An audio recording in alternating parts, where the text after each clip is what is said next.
બાઇબલની ભવિષ્યવાણીઓ વિશે વાત કરીએ ને તો એમાં એક એવી છે જેણે સદીઓથી લોકોને વિચારતા કરી દીધા છે, એકદમ રહસ્યમય. એ છે દાનિયેલની 69 અઠવાડિયાની સમયરેખા. તો ચાલો આજે આપણે આ જટિલ કોયડાને ઉકેલવાની કોશિશ કરીએ. હવે આ ભવિષ્યવાણીના મૂળમાં એક મોટો સવાલ છુપાયેલો છે. આ 69 અઠવાડિયા પૂરા ક્યારે થયા?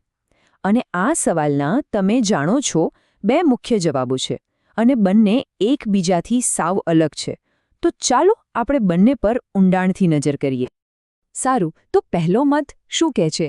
એ આપણને સીધા ઈસુના જીવનની એક ખૂબ જ ખાસ ક્ષણ પર લઈ જાય છે, એમના બાપ્તિસ્મા પર. આ જે પહેલો મત છે ને એનો આધાર દાનિયેલના પુસ્તકનો આ શ્લોક છે. અને અહીંયા મસીહા રાજકુમાર એટલે કે અભિષિક્ત જન, આ શબ્દ પર ખાસ ધ્યાન આપજો, કેમ કે આ આખા અર્થઘટનની ચાવી બસ આ એક શબ્દમાં જ છે. તો આ દૃષ્ટિકોણ પ્રમાણે અભિષેકનો અર્થ કોઈ તેલ લગાવવાની વિધિ નથી. ના, એનો સંબંધ છે ઈસુના બાપ્તિસ્મા સાથે, જ્યારે પવિત્ર આત્મા એમના પર ઉતર્યા હતા. અને મનાય છે કે બસ એ જ ઘડીએ, એ જ દિવ્ય ક્ષણે 69 અઠવાડિયાની ભવિષ્યવાણી પૂરી થઈ ગઈ. ચાલો હવે વાત કરીએ બીજા મતની. આ મત ભવિષ્યવાણીના અંતને એક એવી ઘટના સાથે જોડે છે જે અત્યંત નાટકીય અને કદાચ સૌથી નિર્ણાયક હતી: ઈસુનું વધસ્તંભ પર મૃત્યુ. આ બીજા અર્થઘટન માટે દાનિયેલનો આ શ્લોક બધું જ કહી દે છે. એમાં લખ્યું છે, મસીહાને કાપી નાખવામાં આવશે. જરા વિચારો, આ શબ્દો કેટલા શક્તિશાળી છે. એ સીધો જ એક હિંસક અને અંતિમ ઘટના તરફ ઇશારો કરે છે. એટલે કે અહીં તર્ક સીધો છે. કાપી નાખવામાં આવશેનો અર્થ બીજું કંઈ નહીં પણ ઈસુનું વધસ્તંભ પર મૃત્યુ જ છે. તો આ મત મુજબ 69 અઠવાડિયાનો અંત મસીહાના આવવાથી નથી થતો, પણ એમના બલિદાનથી થાય છે. અને એ બલિદાન માનવજાત માટે એક ટર્નિંગ પોઈન્ટ હતો. તો હવે આપણી સામે આ 2 સ્પષ્ટ ચિત્ર છે. એક તરફ બાપ્તિસ્મા છે, જે અભિષેક પર ભાર મૂકે છે, અને બીજી તરફ વધસ્તંભ પર મૃત્યુ છે, જે કાપી નાખવામાં આવશે એ શબ્દો પર ધ્યાન કેન્દ્રિત કરે છે. બંને સાચા લાગે, ખરું ને? કારણ કે બંને દાનિયેલની ભવિષ્યવાણીના જ અલગ અલગ ભાગો પર આધારિત છે. પણ અહીંયા એક બહુ જ રસપ્રદ વળાંક આવે છે.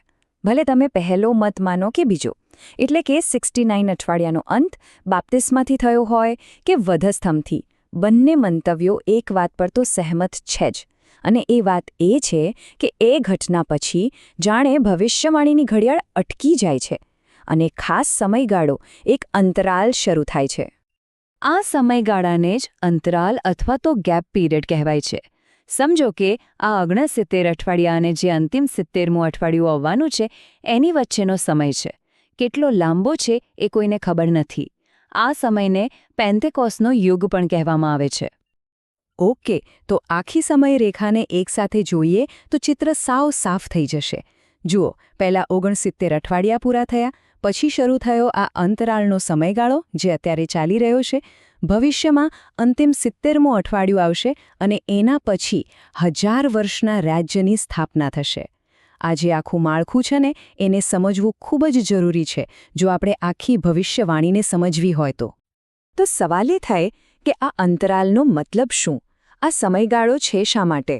તો ભવિષ્યવાણી કહે છે કે આ સમય એક પ્રકારની આધ્યાત્મિક ખેતી માટે છે, જેમાં પ્રથમ ફળો એટલે કે વિશ્વાસીઓની એક મંડળીને તૈયાર કરવામાં આવી રહી છે.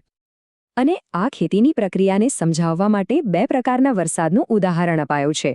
પહેલો છે પ્રારંભિક વરસાદ. આ એટલે પેન્ટેકોસ્ટના દિવસે પવિત્ર આત્માનું આગમન, જેનાથી શરૂઆતના સંતો તૈયાર થયા. અને પછી આવશે પછીનો વરસાદ. આ ભવિષ્યમાં પવિત્ર આત્માનું ફરીથી આગમન હશે, જે અંતિમ પાકને તૈયાર કરશે. ખરેખર કેટલું સુંદર રૂપક છે, નહીં? હવે આ અંતરાલ પૂરો થયા પછી ભવિષ્યવાણીનો સૌથી રોમાંચક અને કદાચ સૌથી નાટકીય તબક્કો શરૂ થશે: અંતિમ 70મું અઠવાડિયું. તો ચાલો જોઈએ કે એની શરૂઆત કઈ ઘટનાઓથી થવાની છે. જુઓ, આ અંતિમ અઠવાડિયું કંઈ અચાનક જ શરૂ નહીં થઈ જાય. ભવિષ્યવાણીમાં એના માટેના ચોક્કસ સંકેતો આપેલા છે, જેમ કે જ્યારે રણશિંગડાનો પર્વ શરૂ થશે, જ્યારે 6થું રણશિંગડું વાગશે અને જ્યારે શ્વાપદનું શાસન શરૂ થશે, ત્યારે અંતિમ અઠવાડિયું શરૂ થશે. અને 70મા અઠવાડિયાના અંતે એના અંતે ભવિષ્યવાણી એની પરાકાષ્ઠાએ પહોંચશે. ત્યારે સ્થાપના થશે 1000 વર્ષના રાજ્યની. અને બસ આ રીતે દાનિયેલે સદીઓ પહેલાં જે ભવ્ય યોજના જોઈ હતી એ આખરે પૂરી થશે.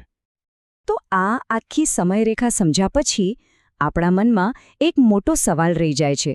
જો આ ભવિષ્યવાણી આટલી વિગતવાર, આટલી ભવ્ય હોય તો એની પરિપૂર્ણતાનો આપણા વર્તમાન અને આપણા ભવિષ્ય માટે શું અર્થ હોઈ શકે? ખરેખર આ એક એવો સવાલ છે જે આપણને બધાને વિચારતા કરી મૂકે છે.